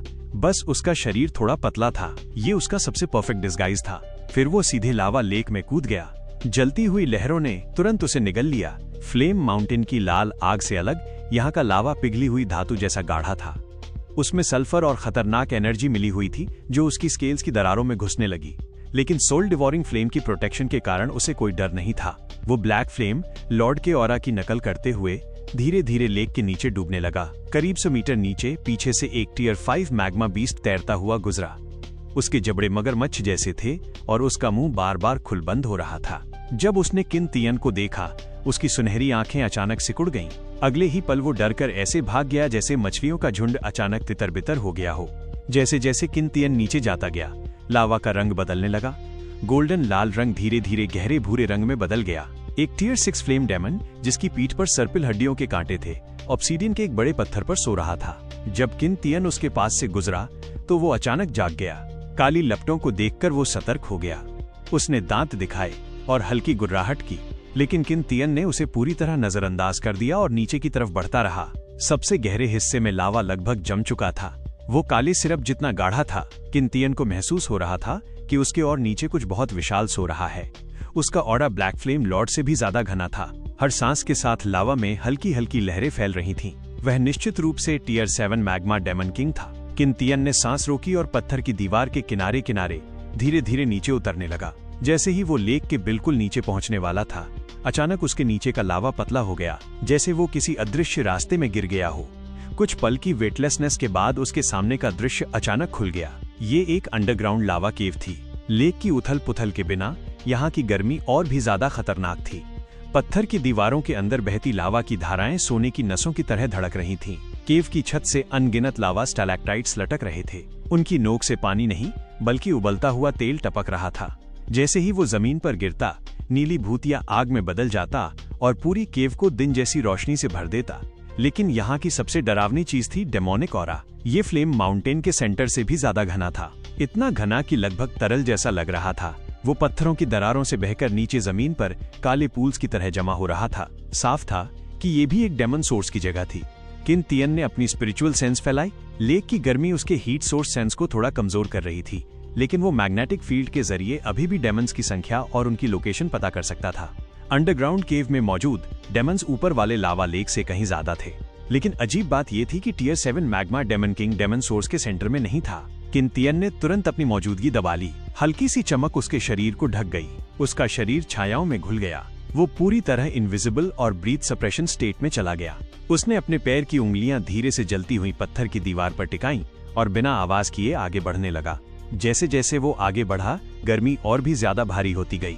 पत्थरों की दरारों से निकलता लावा जमीन की नालियों में बह रहा था, जिससे जमीन पर सुनहरी आग का जाल बन गया था। रास्ते में कई डेमन मिले, लेकिन किसी को भी उसकी मौजूदगी का एहसास नहीं हुआ। एक मोड़ पार करते ही अचानक सामने की जगह बहुत बड़ी हो गई और तभी एक छोटा पहाड़ जितना विशाल जीव उसकी नजरों में आया। वो टियर 7 मैग्मा डेमन किंग था। वो केव के सबसे गहरे हिस्से में लेटा हुआ था। उसका शरीर राख जैसे ग्रे रंग की भारी आर्मर प्लेट से ढका था।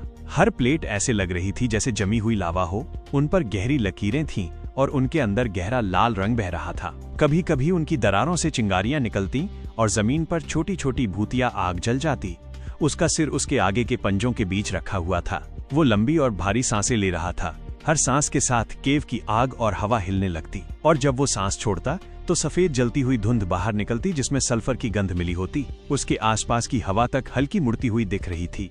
मैग्मा डेमन किंग के बगल में एक ऊंचा काला प्लेटफॉर्म खड़ा था। उसकी दीवारों की नालियों से उबलता लावा बह रहा था। लावा लगातार सिसकारियां मार रहा था, लेकिन प्लेटफॉर्म की सतह तक कभी नहीं पहुंचता था। प्लेटफॉर्म के सेंटर में एक अकेला काला लाल पत्थर खड़ा था। तेज लावा की धाराओं के बीच भी वो बिल्कुल स्थिर था। किन तियन की नजर तुरंत उसी पत्थर पर टिक गई। उसे साफ महसूस हो रहा था कि पूरी केव की फायर और अर्थ एनर्जी उसी पत्थर की तरफ खिंच रही थी। दीवारों से बहता लावा, गहराई से उठती गर्मी, यहाँ तक कि हवा में फैली सल्फर की गंध भी अदृश्य धागों की तरह उसमें समा रही थी। उसी समय उस पत्थर के ऊपर से हल्की ऑरेंज धुंध निकल रही थी। वो पिघले हुए सोने की तरह चमक रही थी। उसमें गर्माहट भी थी और भारीपन भी। वो धीरे धीरे उड़ती हुई सोए हुए मैग्मा डेमन किंग की तरफ जा रही थी। डेमन किंग की नाक हल्की सी फड़की। उसने उस ऑरेंज धुंध को अंदर खींच लिया और तुरंत उसका ऑरा और भी ज्यादा मजबूत हो गया। उस ऑरा में आग की हिंसक गर्मी और धरती की ठोस स्थिरता दोनों मिलकर एक डरावना संतुलन बना रही थीं। यही है। किन तियन के दिल में हलचल हुई। उसकी नजर उस काले लाल पत्थर पर जम गई। उससे निकलने वाली एनर्जी उम्मीद से कहीं ज्यादा थी। कोई हैरानी नहीं कि tier 7 magma demon king demon source के सेंटर को छोड़कर यहाँ उसकी रखवाली कर रहा था। ये कोई साधारण फायर एलिमेंट ट्रेजर नहीं था। ये तो किसी कोर जैसा था जो फायर और अर्थ एसेंस को मिला रहा था। हर एनर्जी साइकिल के साथ पूरी केव का ऑरा हिल जाता था।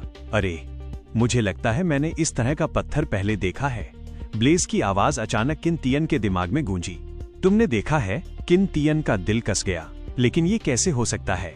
ब्लेज की आवाज हैरानी से भरी थी। ये यहाँ इस रूप में कैसे आ गया? सीधे बोलो, ये आखिर है क्या? कुछ पल की चुप्पी के बाद ब्लेज बोला, इसे सिंगुलर स्टोन, सॉलिटरी स्टोन कहते हैं। 600 साल पहले जब वॉइड ने सेंट्रल स्टार रियल्म पर हमला किया था, तब ह्यूमन एम्पायर ने एक शहर जितना बड़ा सिंगुलर स्टोन इस्तेमाल किया था। उसी से वॉइड पैसेज को ब्लॉक किया गया था। इतने सालों में वो सिर्फ एक ही पीस माना जाता था, इसलिए यहाँ इसे देखकर हैरानी हो रही है। शायद ये उसका एक फ्रैगमेंट है। Singular stone, void invasion. किन तियन की नजरें गहरी हो गईं। उसने मिलिट्री आर्काइव्स में उस युद्ध के रिकॉर्ड पढ़े थे। वो एम्पायर के इतिहास के 5 सबसे खतरनाक युद्धों में से एक था। उसमें दर्जनों टियर 8 और टियर 9 एक्सपर्ट्स मारे गए थे।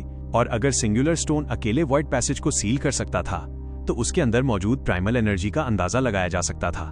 इसलिए ये समझना मुश्किल नहीं था कि ये छोटा सा फ्रैगमेंट भी टियर 7 मैग्मा डेमन किंग के लिए इतना बड़ा खजाना क्यों था। फायर और अर्थ एनर्जी को सोखने के बाद जो ऑरेंज धुंध निकल रही थी, वो प्राइमल एसेंस को रिफाइन करने के लिए सबसे बेहतरीन चीज थी। इतनी की हाई टियर डेमन्स भी इसके लिए पागल हो जाएं। सावधान रहना, ब्लेज ने चेतावनी दी।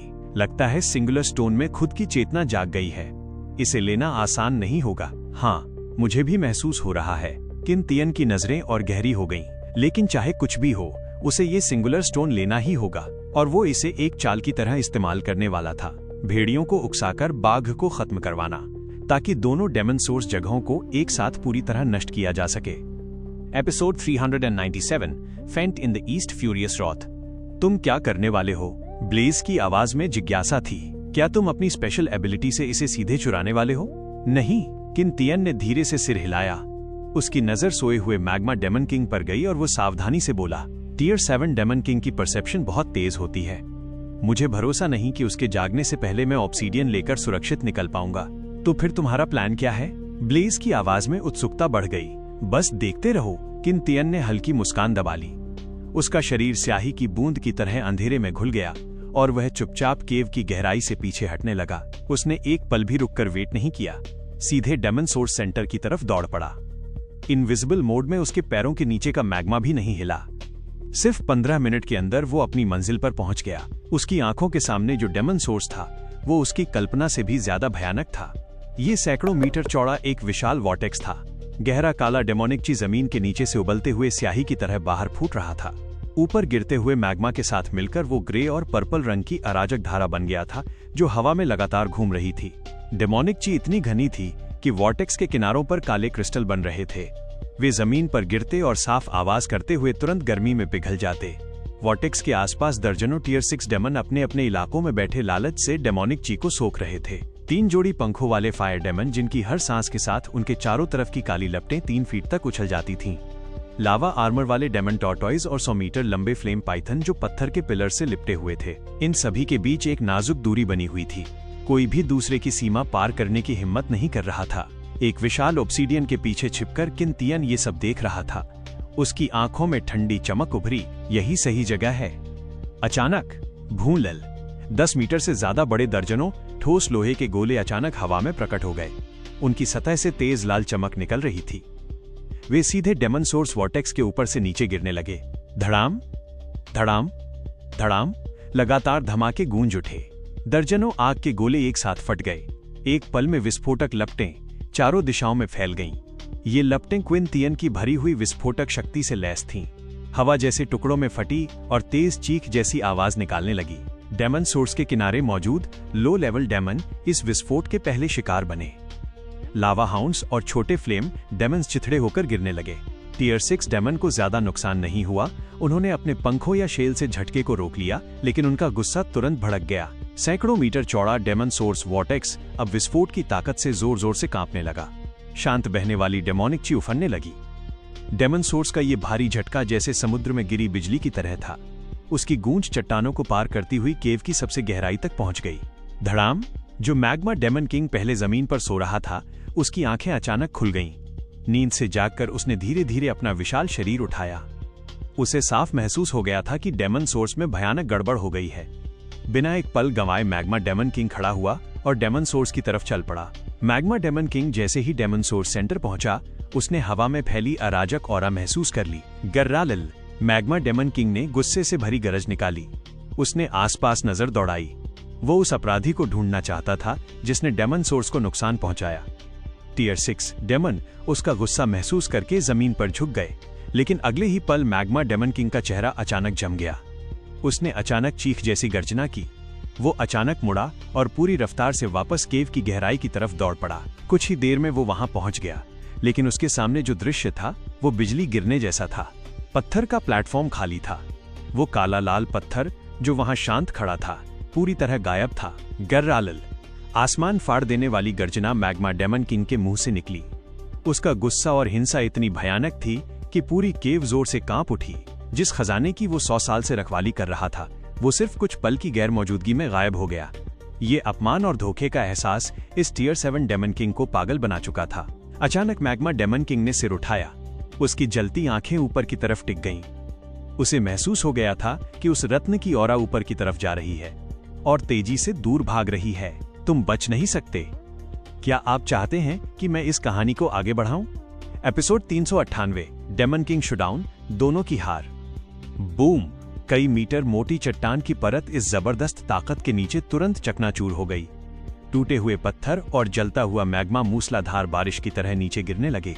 मैग्मा डेमन किंग बिल्कुल भी नहीं रुका। वो लगातार ऊपर की तरफ धक्का देता हुआ बढ़ता रहा।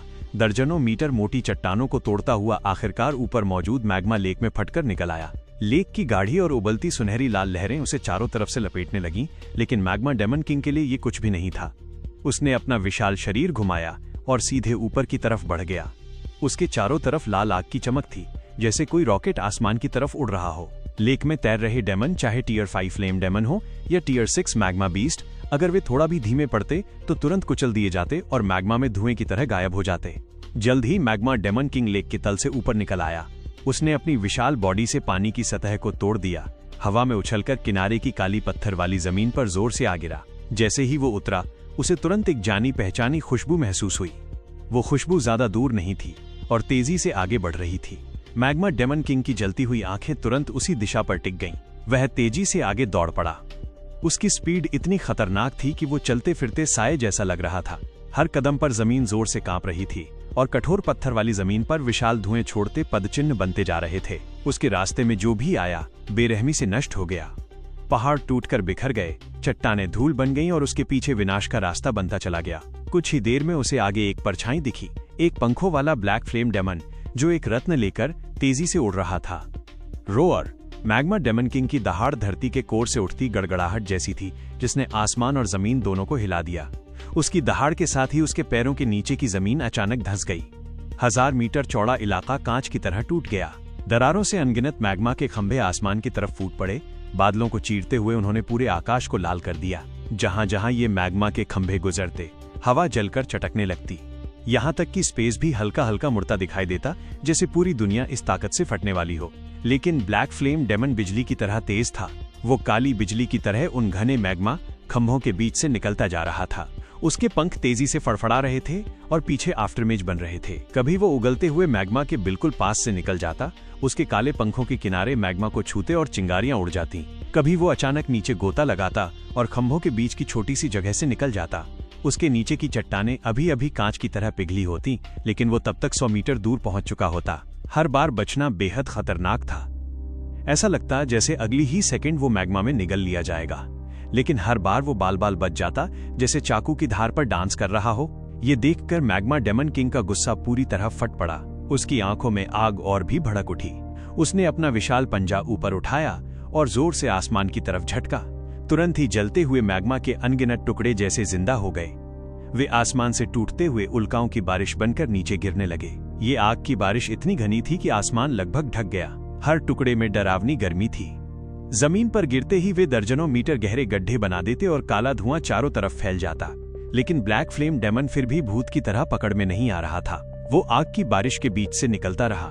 कभी वो अपने शरीर को गोल घुमा लेता और सीधे आते हुए टुकड़ों से बच जाता, कभी अपने पंख फैलाकर हवा के बहाव का इस्तेमाल करता और साइड में फिसल जाता। कई जलते टुकड़े उसके बिल्कुल पास से गुजरते और पीछे जमीन पर टकराकर जोरदार धमाके करते। और सबसे हैरान करने वाली बात ये थी कि बचते बचाते भी वो लगातार स्पीड बढ़ा रहा था। धीरे धीरे मैग्मा डेमन किंग और उसके बीच की दूरी बढ़ती जा रही थी। मैग्मा डेमन किंग गुस्से से गरजता हुआ अपने चारों पैरों से आगे भाग रहा था। ये पीछा कई घंटों तक चला। इस दौरान पूरे इन्फर्नल डेमन सी का आधा हिस्सा हिल गया। रास्ते में मिलने वाले डेमन डर के मारे जमीन पर झुक जाते। वे कांपते हुए उस चलते फिरते विनाश को गुजरते देखते। दूसरी तरफ डिफेंस लाइन पर मौजूद इंसानी सैनिकों ने अपने हथियार कसकर पकड़ लिए। उनके चेहरों पर डर साफ दिख रहा था जब उन्होंने दूर आसमान में फैलती लाल चमक देखी। चाहे डेमन हो या इंसान, दोनों ही मैग्मा डेमन किंग के इस पागलपन भरे पीछा से डर गए थे। कोई भी इस आग से घिरे इलाके के पास जाने की हिम्मत नहीं कर रहा था। कुछ देर बाद दूर क्षितिज पर एक विशाल फ्लेम माउंटेन दिखाई दिया। उस पर हमेशा जलती रहने वाली आग हवा में झंडे की तरह लहरा रही थी। अचानक ब्लैक फ्लेम लॉर्ड ने एक तेज चीख निकाली। उसके पंखों पर काली आग जोर से भड़क उठी। उसकी स्पीड कई गुना बढ़ गई। उसका शरीर काली रोशनी की एक सीधी किरण बन गया और वो मैग्मा डेमन किंग की नजरों से गायब हो गया। मैग्मा डेमन किंग ने आगे घूर कर देखा। उसे साफ महसूस हो रहा था कि रत्न की आभा तेजी से फ्लेम माउंटेन के सेंटर की तरफ बढ़ रही है। वो अब उसकी पहुंच के दायरे में आ चुकी थी। मैग्मा डेमन किंग ने गुस्से से दहाड़ लगाई और बिना सोचे सीधे फ्लेम माउंटेन की तरफ दौड़ पड़ा। उसका विशाल शरीर रास्ते में आने वाली हर चट्टान और पहाड़ी को तोड़ता जा रहा था। उसके पीछे विनाश की लंबी लकीर बनती जा रही थी। वहीं दूसरी तरफ फ्लेम माउंटेन की गहराई में डेमन सोर्स के सेंटर में टियर 7 पावर को स्थिर कर रहा ब्लैक फ्लेम लॉर्ड अचानक अपनी आंखें खोल देता है। उसकी चमकती आंखों में गंभीरता की झलक थी। उसे साफ महसूस हो रहा था कि एक बेहद डरावनी आभा तेजी से फ्लेम माउंटेन की तरफ बढ़ रही है। उस आभा में ज्वालामुखी जैसी गर्मी और धरती जैसा भारी दबाव था। वो भी टियर 7 लेवल की थी, लेकिन उससे भी ज्यादा उग्र और खतरनाक। उस आभा में पूरी दुनिया को नष्ट कर देने की ताकत भरी हुई थी, जैसे वो पूरे फ्लेम माउंटेन को निगलने के इरादे से आ रही हो। Episode 399 daemon king battle. दोनों को भारी नुकसान भाग 2। ब्लैक फ्लेम लॉर्ड के दिल में अचानक ठंडक दौड़ गई। वो साफ महसूस कर सकता था कि सामने वाले की हॉस्टिलिटी कितनी भयानक है। वो गुस्सा बिना किसी छुपाव के था, जैसे सब कुछ चीरकर खत्म कर देना चाहता हो। एक पल भी वेस्ट किए बिना उसके काले पंख अचानक पूरी तरह फैल गए। कुछ ही सेकंड में उनका फैलाव दर्जनों मीटर तक पहुंच गया। पंखों के सिरों पर डार्क फ्लेम उछलने लगे और आसपास की स्पेस में लहरें सी बनने लगी। फिर एक तेज आवाज के साथ ब्लैक फ्लेम लॉर्ड काली रोशनी की एक लकीर में बदल गया और सीधे फ्लेम माउंटेन से बाहर निकलकर आसमान में हवा में रुक गया। जैसे ही वो बाहर आया, उसने सामने उस विशाल क्रिएचर को देखा जो उसकी तरफ तेजी से दौड़ता आ रहा था। Magma demon king. उसका पूरा शरीर उबलते हुए लावा आर्मर से ढका हुआ था। उसके आसपास की गर्मी इतनी भयानक थी कि भाप उठ रही थी। उसका हर कदम जमीन को हिला देता था और उसकी उग्र आभा जैसे हवा को भी जला रही थी। उसी पल मैग्मा डेमन किंग भी रुक गया। उसने सिर उठाया और उसकी जलती हुई मैग्मा जैसी आंखें हवा में खड़े ब्लैक फ्लेम लॉर्ड की चमकती आंखों से टकरा गईं। एक ही पल में दोनों टियर 7 आभाएं फ्लेम माउंटेन के बाहर टकरा गईं। हवा में जैसे अदृश्य बिजली फट गई हो। आसपास का टेम्परेचर अचानक ऊपर नीचे होने लगा। डेमोनिक एनर्जी और आग आपस में टकराने लगी, जिससे बेहद खतरनाक और अराजक एनर्जी तूफान बन गया। यही वही है। मैग्मा डेमन किंग की आंखों में मैग्मा और ज्यादा उबलने लगा। उसकी दहाड़ में हड्डियां गलाने वाली नफरत भरी हुई थी। भले ही सामने वाला ब्लैक फ्लेम डेमन अब पहले से कई गुना ताकतवर हो चुका था और अब उसी की तरह डेमन किंग लेवल पर पहुंच गया था, लेकिन उसकी वो खास खुशबू बिल्कुल नहीं बदली थी। यही वो घटिया चोर था जिसने अनगिनत सालों से उसके द्वारा संभाले गए उस जेमस्टोन को चुरा लिया था। उसी पल मैग्मा डेमन किंग का दिल अचानक खाली सा हो गया। जेमस्टोन की आभा अचानक फ्लेम माउंटेन के अंदर से पूरी तरह गायब हो चुकी थी। जैसे वो कभी अस्तित्व में था ही नहीं। ये साफ इशारा था कि जेमस्टोन पूरी तरह स्टेल्थ में चला गया है और शायद हमेशा के लिए खो चुका है। रोअर, अब मैग्मा डेमन किंग खुद को बिल्कुल भी रोक नहीं पाया। उसके अंदर जमा हुआ गुस्सा अरबों सालों से सोए किसी सुपर वॉल्केनो की तरह फट पड़ा। वो आगे लपका। उसका हर कदम जमीन को बुरी तरह हिला रहा था, जैसे कोई प्राचीन जायंट बीस्ट जाग गया हो। उसका दायां पंजा जबरदस्त ताकत और उबलते मैग्मा के साथ ब्लैक फ्लेम लॉर्ड की तरफ झपटा। पंजा अभी पूरी तरह पहुंचा भी नहीं था कि नीचे की जमीन पहले ही फटने लगी। दर्जनों मीटर गहरी दरारें जमीन में बन गईं। भयानक गर्मी की लहरों से आसपास की हवा मुड़ने लगी। यहाँ तक कि रोशनी भी टेढ़ी दिखाई देने लगी। ब्लैक फ्लेम लॉर्ड को उम्मीद नहीं थी कि सामने वाला इतना एग्रेसिव होगा और शुरुआत में ही जानलेवा हमला करेगा। उसने जरा भी लापरवाही करने की हिम्मत नहीं की। उसने अपने पंख जोर से फड़फड़ाए और डार्क फ्लेम तुरंत इकट्ठा होकर एक विशाल फ्लेम वॉल में बदल गए। उस फ्लेम वॉल की सतह पर स्याही जैसे काले पैटर्न बह रहे थे और उससे सब कुछ निकल जाने वाली आभा निकल रही थी। बूम! मैग्मा का विशाल पंजा और फ्लेम वॉल जब टकराए तो ऐसी आवाज हुई जैसे दो ग्रह आपस में टकरा गए हों। भयानक एनर्जी शॉकवेव चारों तरफ फैल गई। कई किलोमीटर दूर तक चट्टानें कांच की तरह टूट गईं और आसमान से पत्थरों की बारिश होने लगी। फ्लेम वॉल बुरी तरह कांपने लगी।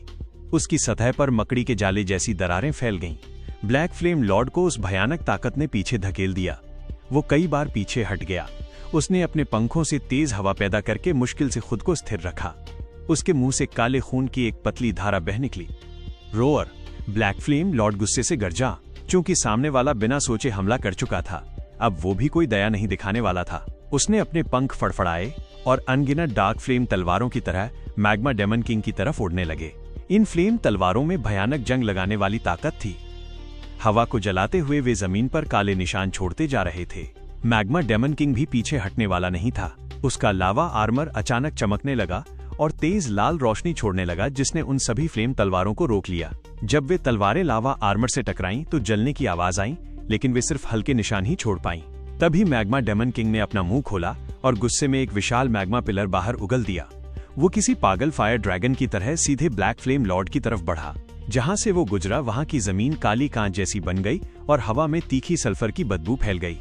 ब्लैक फ्लेम लॉर्ड ने तुरंत अपने पंख अपने चारों तरफ लपेट लिए। काले फ्लेम उसके शरीर पर एक मोटा आर्मर बन गए। मैग्मा पिलर उस आर्मर से टकराया और भयानक धमाका हुआ, लेकिन वो ब्लैक फ्लेम लॉर्ड को नुकसान नहीं पहुंचा पाया। बस उसका शरीर थोड़ा डगमगा गया। इस तरह 2 टियर 7 डेमन किंग की असली लड़ाई शुरू हो गई। उनकी हर मूवमेंट विशाल और ताकतवर थी। हर टक्कर विनाश फैला रही थी। ब्लैक फ्लेम लॉर्ड रात के भूत की तरह फुर्तीला था। उसके पंख फड़फड़ाते ही अनगिनत काले फ्लेम उल्का वर्षा की तरह नीचे गिरने लगे और जमीन को जला डाला।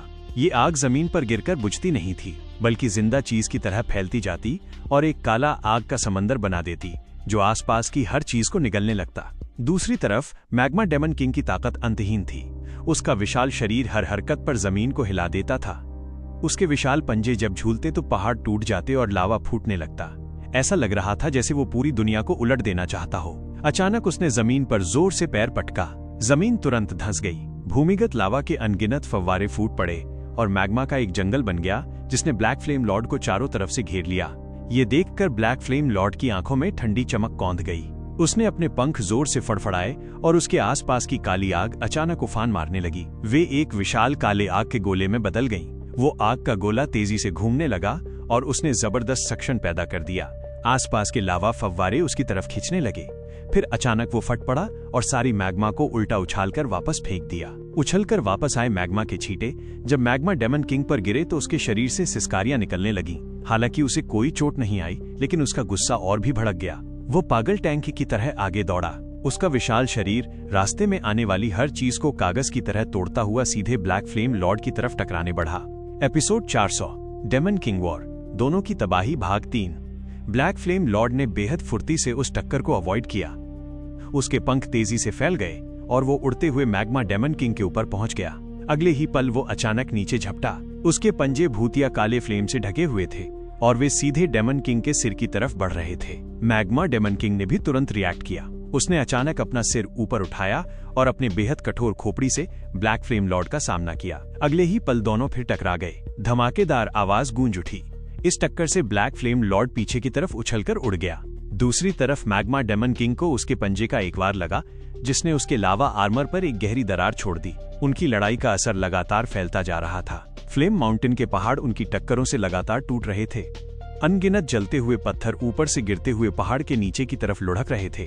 पहाड़ पर मौजूद डेमन बेहद बुरी हालत में थे, चाहे वे लो लेवल डेमन हो या ताकतवर टियर 6 डेमन। सभी इस टियर 7 डेमन किंग की लड़ाई के बीच फंस चुके थे। कई लो लेवल डेमन सीधे आग में जलकर राख बन गए, उनका कोई निशान भी नहीं बचा। कई टियर 6 डेमन आसमान से गिरती काली आग में जलकर राख हो गए। कुछ को मैग्मा ने निगल लिया और वे दर्दनाक चीखों के साथ गलकर गंदे तरल में बदल गए। चारों तरफ भारी नुकसान हो रहा था। फ्लेम माउंटेन के बीचों बीच मौजूद डेमन सोर्स भी इस लड़ाई से प्रभावित होने लगा। लगातार हो रहे एनर्जी टक्करों की वजह से पहले स्थिर रहने वाला डेमोनिक QE अब बेकाबू और अशांत हो चुका था। वो विशाल भंवर अब बुरी तरह कांप रहा था। ऐसा लग रहा था जैसे कोई बम कभी भी फटने वाला हो। डेमन सोर्स के आसपास की स्पेस भी मुड़ने लगी। जो भी लो लेवल डेमन वहां के करीब गया, वो तुरंत मुड़ी हुई स्पेस में फंसकर टुकड़ों में फट गया। लड़ाई जैसे जैसे आगे बढ़ती गई, दोनों डेमन किंग की आंखें खून से भर गईं। वे पूरी तरह होश खो चुके थे। ब्लैक फ्लेम लॉर्ड ने अब कोई रोक नहीं रखी।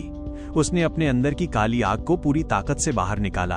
अगले ही पल वो काली आग का एक विशाल उल्का बन गया। उसके चारों तरफ अनगिनत काले फ्लेम के घेरे घूम रहे थे और उससे विनाश की आभा निकल रही थी। वो सीधे मैग्मा डेमन किंग की तरफ टूट पड़ा। मैग्मा डेमन किंग भी अब पूरी तरह पागल होकर लड़ रहा था। उसने अपने पूरे शरीर की लावा ताकत को अपने दोनों मुक्कों में इकट्ठा कर लिया। उसके मुक्कों पर मैग्मा उबलने लगा और 2 विशाल लावा भंवर बन गए। फिर वो भी पूरी ताकत से ब्लैक फ्लेम लॉर्ड की तरफ झपटा। अगले ही पल दोनों टकरा गए। बूम! धरती हिला देने वाली आवाज गूंज उठी। भयानक एनर्जी तुरंत फट पड़ी और एक विशाल एनर्जी मशरूम क्लाउड आसमान में उठ गया।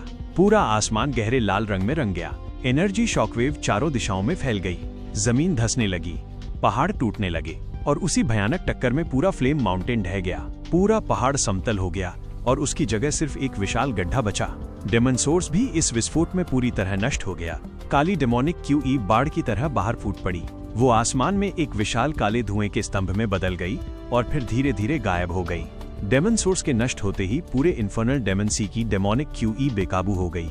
अनगिनत डेमन ने इस बदलाव को महसूस किया और हर तरफ घबराहट फैल गई। Boom boom boom! लड़ाई अपने चरम पर पहुंच चुकी थी। दोनों डेमन किंग अब पूरी तरह होश खो चुके थे। उनके दिमाग में सिर्फ एक ही चीज थी, एक दूसरे को मार देना। पता नहीं ये लड़ाई कितनी देर चली, लेकिन जब सब खत्म हुआ तो पूरा बैटलफील्ड खंडहर में बदल चुका था। ब्लैक फ्लेम लॉर्ड जमीन पर बुरी हालत में पड़ा था। उसके पंख लगभग जल चुके थे। दोनों तरफ सिर्फ आधा आधा हिस्सा बचा था और वे भी अभी धुआं छोड़ रहे थे। उसका बायां हाथ पूरी तरह जलकर राख बन चुका था और अंदर की सफेद हड्डी साफ दिख रही थी। उसका पूरा शरीर गहरे घावों से भरा था, जिनमें से हड्डियां दिखाई दे रही थीं। उन घावों से काला खून बह रहा था। उसकी सांस बहुत कमजोर हो चुकी थी, जैसे हवा में टिमटिमाती मोमबत्ती जो कभी भी बुझ सकती है। दूसरी तरफ मैग्मा डेमन किंग की हालत भी ज्यादा अच्छी नहीं थी। उसकी एक आंख पूरी तरह जल चुकी थी और आंख के खाली गड्ढे से पिघला हुआ लावा लगातार बह रहा था। उसके शरीर का आधा हिस्सा काला जल चुका था। पहले का मोटा लावा आर्मर अब लगभग टूट चुका था और उसके अंदर का जला हुआ मांस दिखाई दे रहा था। वो जमीन पर घुटनों के बल बैठा था। उसकी हर सांस दर्द से भरी हुई थी। उसकी सांस भी बेहद कमजोर हो चुकी थी। दोनों कभी अजेय रहने वाले टियर 7 डेमन किंग अब पूरी तरह तबाह हो चुके थे। इस उजड़े हुए मैदान में अब सिर्फ उनकी भारी सांसों की आवाज बची थी, जो अभी अभी हुई इस भयानक लड़ाई की कहानी बता रही थी। चारों तरफ मौत जैसी खामोशी छाई हुई थी। कभी कभी गिरते पत्थरों की आवाज उस वीरान जगह को और भी डरावना बना रही थी। उसी समय आसमान के ऊंचे हिस्से में एक रहस्यमय आकृति चुपचाप प्रकट हुई। वह नीचे के इस दृश्य को शांत नजरों